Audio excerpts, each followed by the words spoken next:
sama Rasul alaihi salatu wasallam. Tapi Nabi perintahkan untuk apa? Kembali kepada kedua orang tua.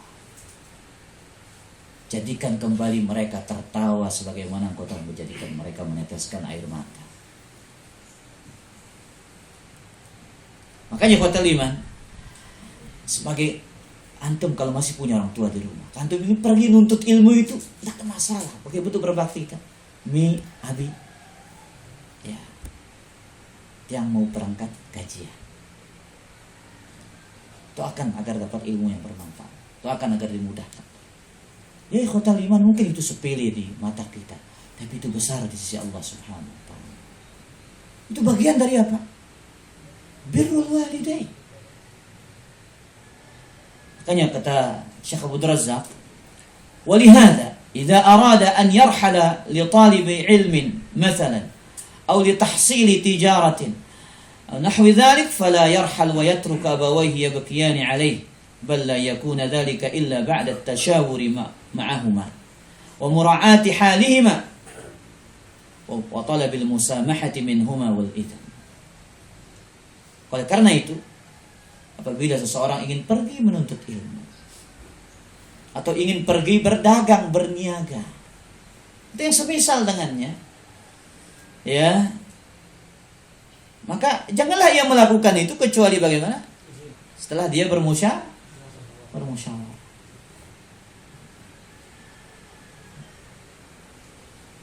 Mungkin kalau sekedar dekat ya minta izin, kasih tahu.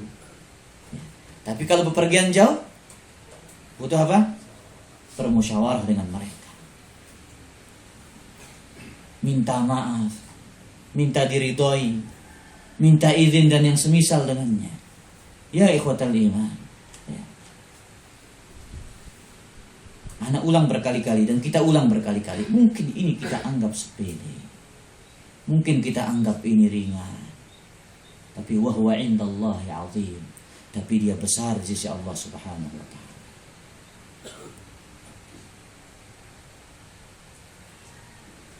Kemudian hadis yang berikutnya. Wa an Abdullah bin Amr. Hadis yang sama, hadis perawi yang sama, sahabat Abdullah bin Amr, qala jaa rajulun ila an-nabi sallallahu alaihi wasallam yasta'dhinuhu fil jihad. Salah seorang sahabat datang kepada Nabi SAW, minta izin untuk berjihad. Untuk tahu pahala jihad itu luar biasa. Agungnya jihad. Nabi menyebutnya wa zarwatu sanamihil jihad, puncaknya agama Islam itu adalah apa? Jihad.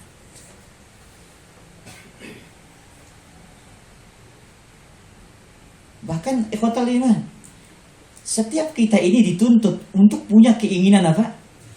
Berjihad. Kalau enggak, kita mati di atas salah satu cabang dari cabang kemunafikan.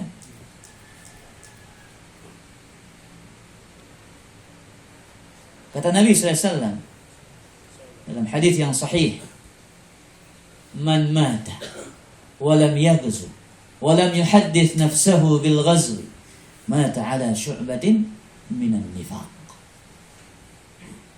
Barang siapa yang meninggal dunia dan belum sempat berjihad, berperang. Ada yang pernah berperang di sini? Pak Alam, wah, lo perang Pak Alam? Jagur dengan Jawa. Oh, wah. Iya.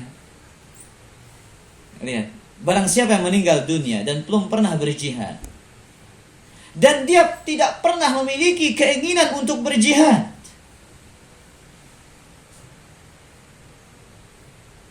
dia telah meninggal dunia. Apabila dia meninggal, dia mati di atas salah satu cabang dari kemunafikan.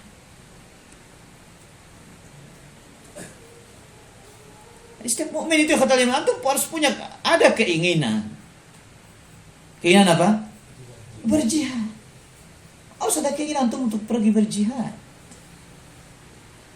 Kalau enggak, mati di atas salah satu cabang kemunafikan. Lihat, sahabat yang mulia ini minta izin kepada Nabi SAW untuk pergi berjihad, membela agama Allah.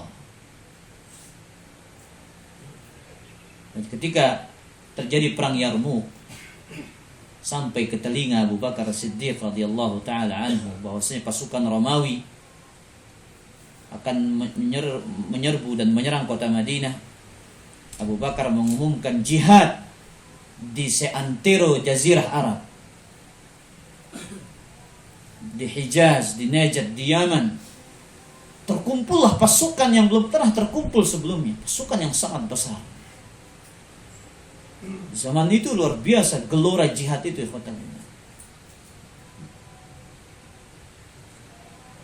karena mereka tahu fadilah jihad ini.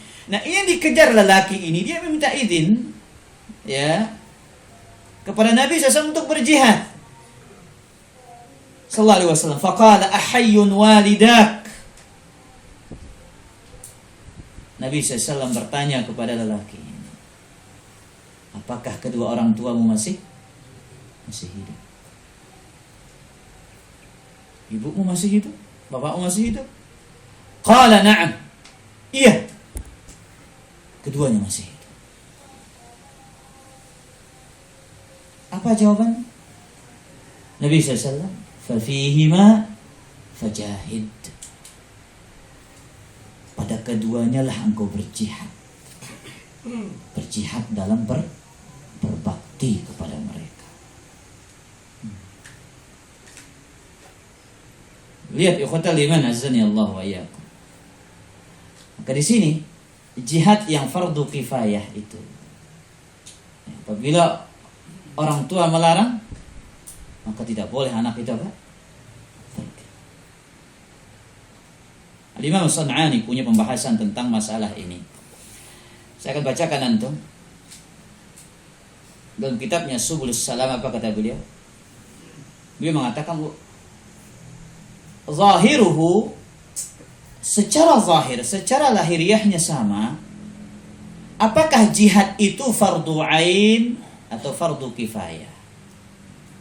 Dan baik merasa kedua orang tuanya keberatan ataukah tidak? Jumhurul ulama berpendapat diharamkan berjihad bagi seorang anak jika dilarang oleh kedua orang tuanya, atau salah satu dari keduanya, dengan syarat keduanya harus muslim.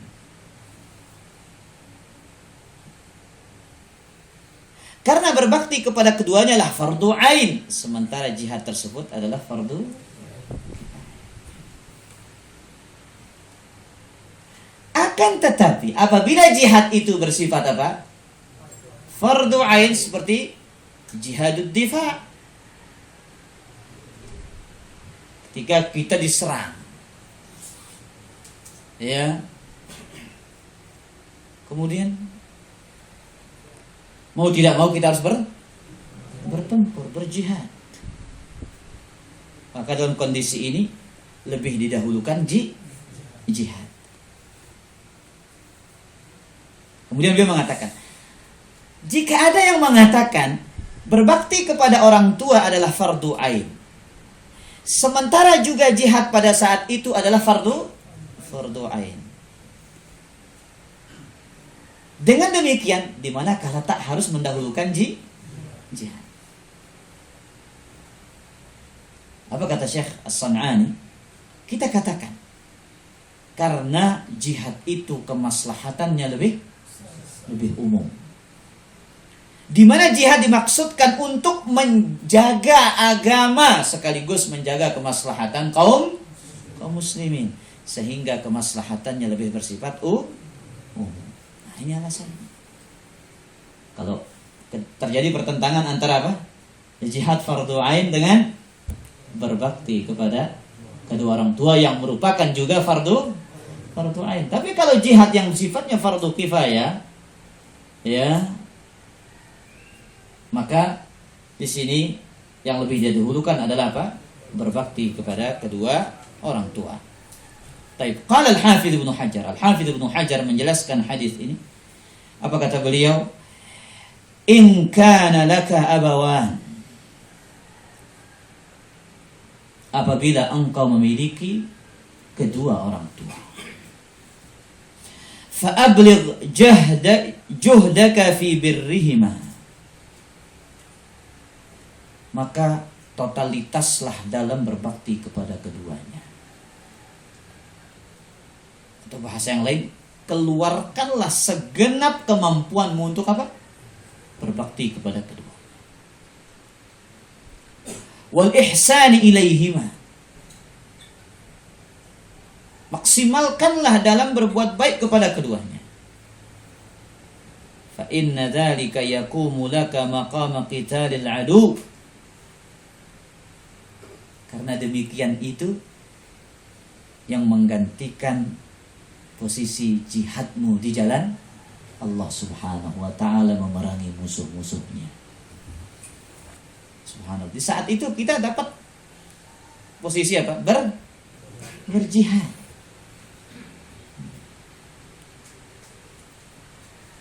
Kita dapat posisi berjihad, ikhwatal iman. Maka ikhwatal iman, azani Allah wa iyyakum. Namun perlu yang kita catat ya, berbakti itu bukan hanya sebatas menyiapkan kebutuhan materi, kirim uang rutin setiap hari, membangunkan fasilitas yang mewah, rumah, kendaraan, pembantu. Cukup? Tidak cukup. Tidak cukup, ikhwatal iman. Berbakti itu bukan hanya sekedar biaya hidup, biaya rumah sakit, biaya yang lainnya, bukan. Di antara hakikat berbakti yang sering kita lupakan, agar orang tua kita itu semangat dan tenang beribadah.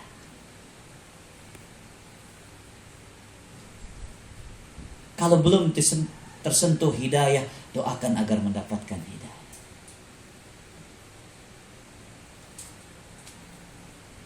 Untuk berbakti kepada orang tua kita itu, ajak mereka kepada jalan kebaikan, ajak untuk beramal saleh, ajarkan tentang tauhid, ajarkan tentang sunnah Nabi sallallahu alaihi wasallam. Punya kelebihan rezeki, punya kelapangan harta, biayai dan temani untuk berumrah dan berhaji.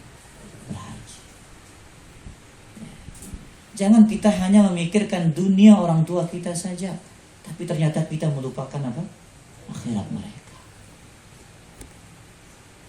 Antum ingat kisah Abu Hurairah juga.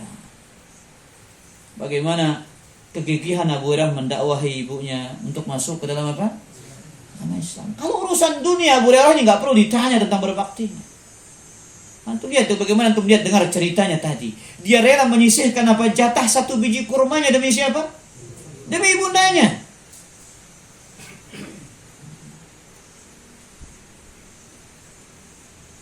Makanya khotal iman kita yang sebagai suami ini, ya ada yang belum jadi suami di sini? Hah? Ada yang belum katanya? Nah, iya. Oh siapa? Tak tazani nih man nih. Taib. Ya. Kita yang sudah jadi suami ini fatal iman. Kita punya istri, kita punya anak. Tapi kalau masih punya orang tua, jangan sampai apa? Lupa orang tua kita. Karena sibuk mengurus istri dan suami. Istri dan anak kita. Taib. Lihat. Iya. Suatu ketika Abu Hurairah nampak sedih katanya. Raut wajahnya kelihatan sedang tidak bahagia. Abu Hurairah merasa sangat terpukul. Antum tahu kenapa Abu Hurairah terpukul? Ternyata ia mendengar ucapan dari lisan ibunya yang berbicara tentang Rasul sallallahu alaihi wasallam yang dia tidak sukai. Subhanallah. Sambil raut muka yang sedih nampak terpukul berjalan sekonyong-konyong mencari Rasul sallallahu alaihi wasallam. Sampai berjumpa dengan Nabi alaihi salatu wasallam, ia mengatakan, "Ya Rasulullah sallallahu alaihi wasallam, doakan agar ibunda Abu Hurairah ini mendapatkan hidayah."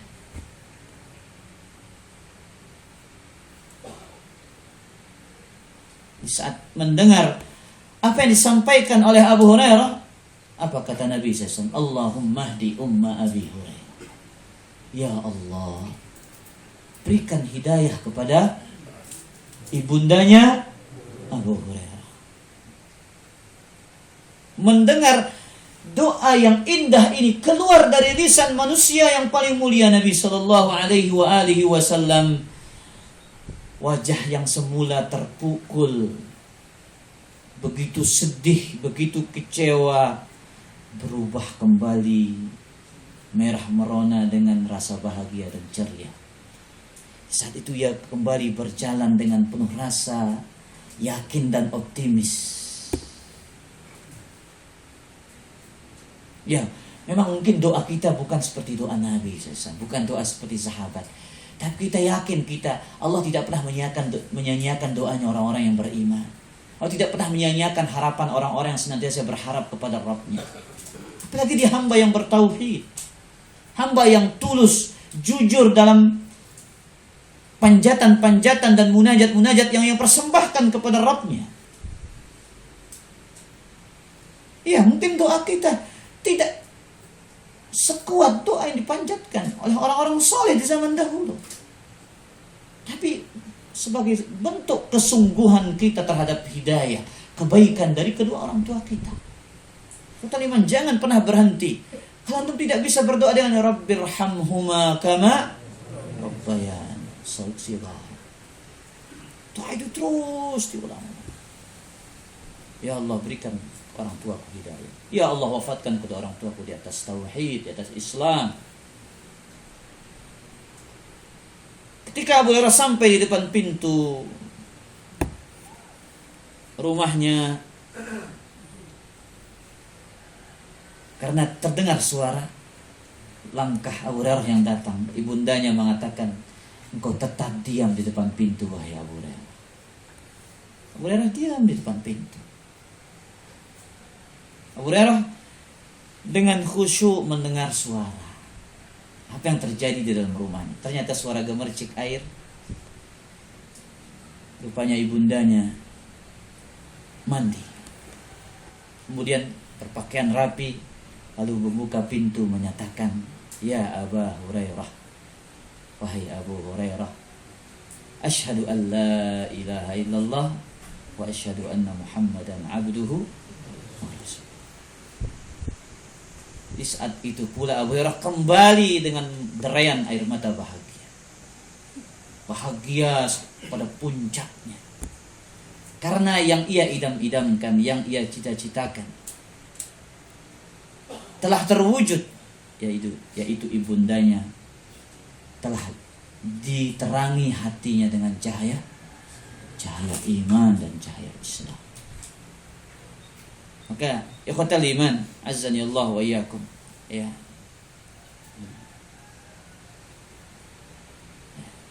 Di sini kita mengetahui di situ letak kebahagiaan seorang anak.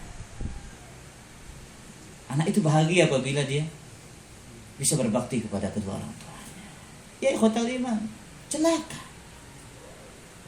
rugi seorang anak yang mendapati orang tuanya masih hidup tapi ia tidak bisa berbakti. Maka ikhwatal iman, saya sampaikan melalui kajian ini sebuah kata, tempuhlah jalan bijak. Rebut hati orang tua dengan akhlak mulia. Berbicaralah dengan sopan. Berucaplah lemah lembut. Iakan dan lakukan apa yang kau bisa lakukan. Jangan kasar kepada kedua orang tuamu. Kalaupun ada yang tak tepat di dalam hati, yang tak elok kau dengar dari lisannya, yang sekiranya menjadikan hatimu terasa luka, buanglah dan lupakan saja. Dan berusahalah tetap selalu senyum dan sampaikanlah kata-kata yang manis. Jangan lupa, selalulah berdoa. Mintalah kepada Allah, Rabbi ghafirli wali walidayya warhamhuma kama rabbayani shaghira. Wahai Rabbku, aku memohon kepadamu, ampunilah aku, ampunilah kedua orang tuaku, limpahkanlah rahmatmu ya Allah untuk kedua orang tuaku, sebagaimana mereka berdua telah lelah dan bersabar merawatku sedari kecil. Khotaliman azani Allah wa iyyakum. Saya kira mungkin demikian yang bisa kita sampaikan pada kesempatan sore hari. Semoga Allah Azza wa Jalla memberkahi usia kita pada kesempatan ini dan seterusnya. Mungkin kalau ada beberapa pertanyaan yang bisa saya jawab, saya akan jawab. Yang tidak, kita skip saja. Silakan, mungkin ada yang punya pertanyaan. Izin di luar tema, Ustaz. Luar tema. Dalam Al-Quran surat Al-Isra ayat 88, kurang lebih artinya sesungguhnya jika manusia dan jin berkumpul untuk membuat serupa dengan Al-Quran ini, mereka tidak akan dapat membuat yang serupa dengannya, sekalipun mereka saling membantu satu sama lain. Yang jadi pertanyaan dia, hal apa saja yang paling mendasar sehingga Al-Quran ini tidak dapat ditiru? Yang paling mendasar. Hal yang paling mendasar, kenapa Al-Quran ini tidak bisa ditiru? Mu'jizat. Itu hal yang paling mendasar. Dia sebagai mu'jizat Nabi SAW. Bahkan mu'jizat terbesar Nabi Muhammad SAW. Itu yang paling mendasar. Makanya Al-Quran ini turun sesuai dengan kondisi masyarakat di zaman itu. Masyarakat jahiliyah itu, di antara mereka itu ada orang-orang yang fasih, baligh. Luar biasa kehebatan mereka dalam dunia sastra itu. Tapi meskipun keahlian mereka, kecerdasan mereka dalam sastra itu, mereka tidak akan mungkin bisa mendatangkan Al-Quran, bahkan satu ayat pun mereka tidak akan mampu. Siapapun orang-orang yang fasih dari kalangan mereka, mereka tidak akan mampu.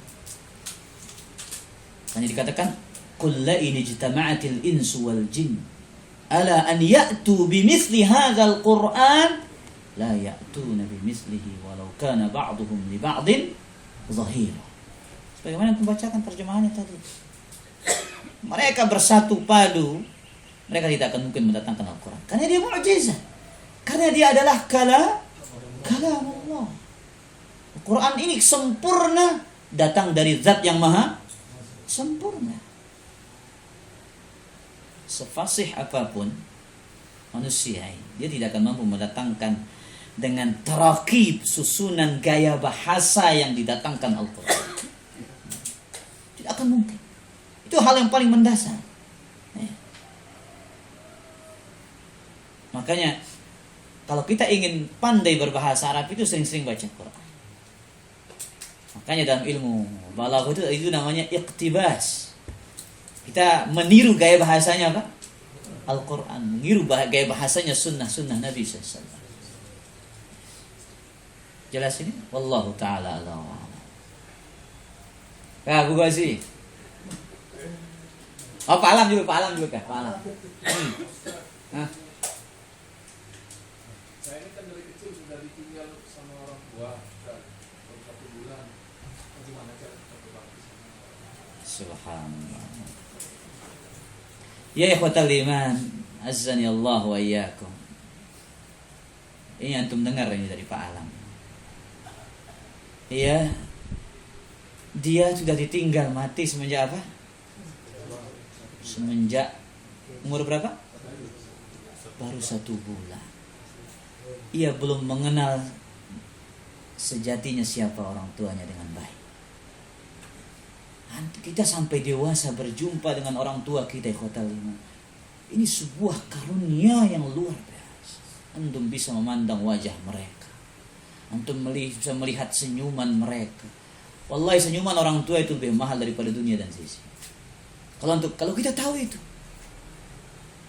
menjadikan mereka tersenyum bahagia itu hal yang sangat bernilai, yang tidak bisa dibeli dengan apa-apa pada hati anak yang tahu nilai berbakti.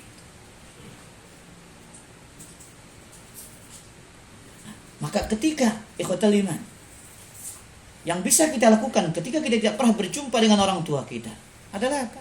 Sudah, doa dan doa, mintakan dia ampun. Jangan putus untuk mintakan ampun.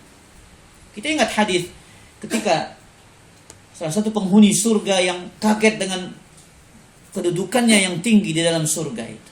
Dia mengatakan, kok bisa kedudukan saya seperti ini? Apa jawaban Allah Azza wa Jalla? Bistighfari waladika lak. Karena anakmu yang terus memohonkan ampun untukmu. Ya kata lima, ya. Kita mungkin rindu kepada orang tua kita yang sudah meninggal dunia. Tapi hanya yang bisa kita panjatkan doa yang tulus. Allah ampuni dosa-dosa mereka. Allah maafkan kesalahan mereka. Allah angkat derajat mereka di surga Allah Subhanahu wa ta'ala. Kemudian kalau seandainya kita memiliki harta, kita memiliki kelapangan rezeki, bangunkan bagi mereka ibadah yang disebut sedekatun jariyah, agar pahala itu terus mengalir bagi mereka, harus terus menjadi ladang pahala bagi mereka.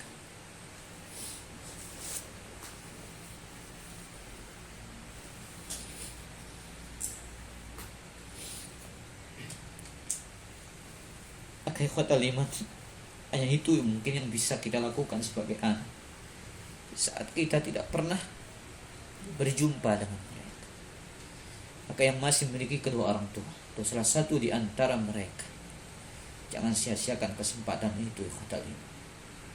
Akan datang hadis yang mengatakan al-walidu awsatu abwabil jannah.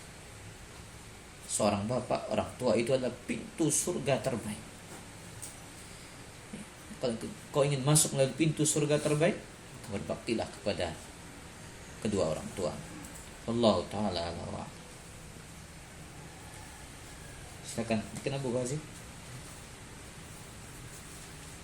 Bagaimana cara kita menyikapi orang kita berbakti kepada orang tua, dan bagaimana cara kita menyikapi orang tua kalau orang tua tidak mendidik kita untuk mengikuti sunnah?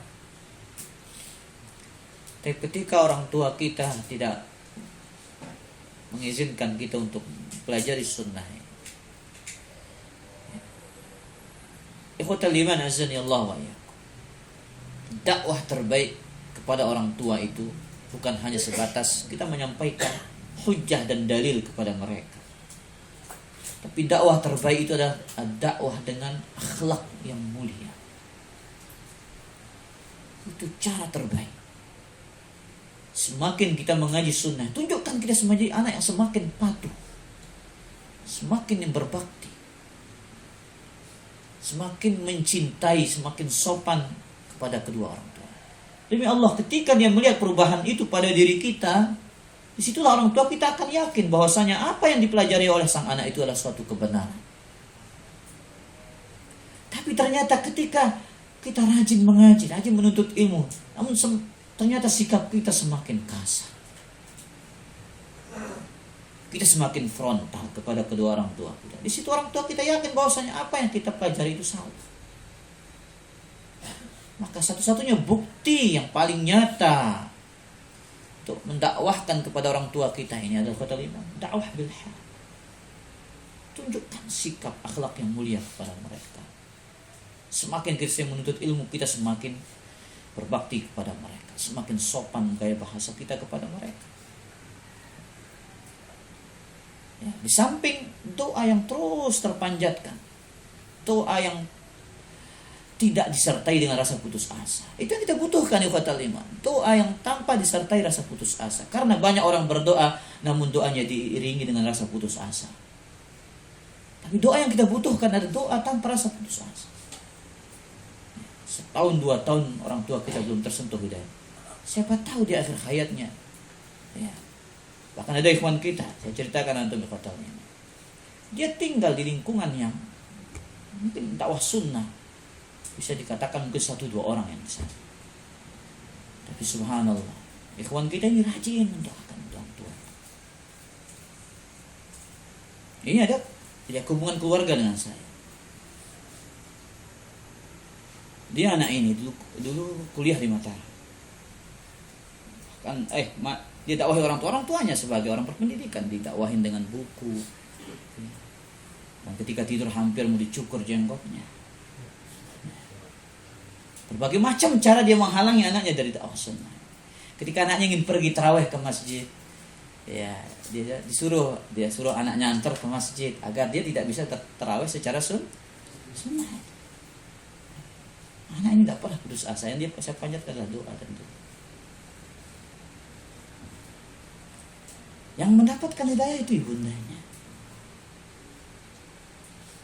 Meskipun belum sepenuh, tapi dia mengakui dakwah ini dakwah yang hak. Dia langsung berbicara kepada saya pribadi. Dia bilang dipanggil saya. Karena kita kalau di kampung itu kan sudah haji itu dipanggil tuan. Tuan katanya. Saya tak tahu tiang si ajaran pelungguh ini kenapa. Hanya tahu itu lagu keluarga anda. Anda tahu bagaimana keluarga kami. Jadi dia pernah putus asa mendoakan itu ya kota. Nah itu yang kita butuhkan, dakwah tanpa apa? Tanpa putus asa. Nah, wallahu taala ala wa. Kita kira demikian kata liman kajian kita pada kesempatan sore hari ini. Kurang lebihnya mohon maaf. Subhanakallahumma bihamdika asyhadu an la ilaha illa anta astaghfiruka wa atubu ilaik. Assalamualaikum warahmatullahi wabarakatuh. Qul hadhihi sabili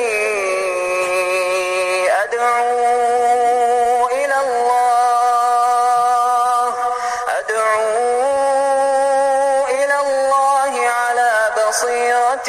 أنا ومن اتبعني وسبحان الله وما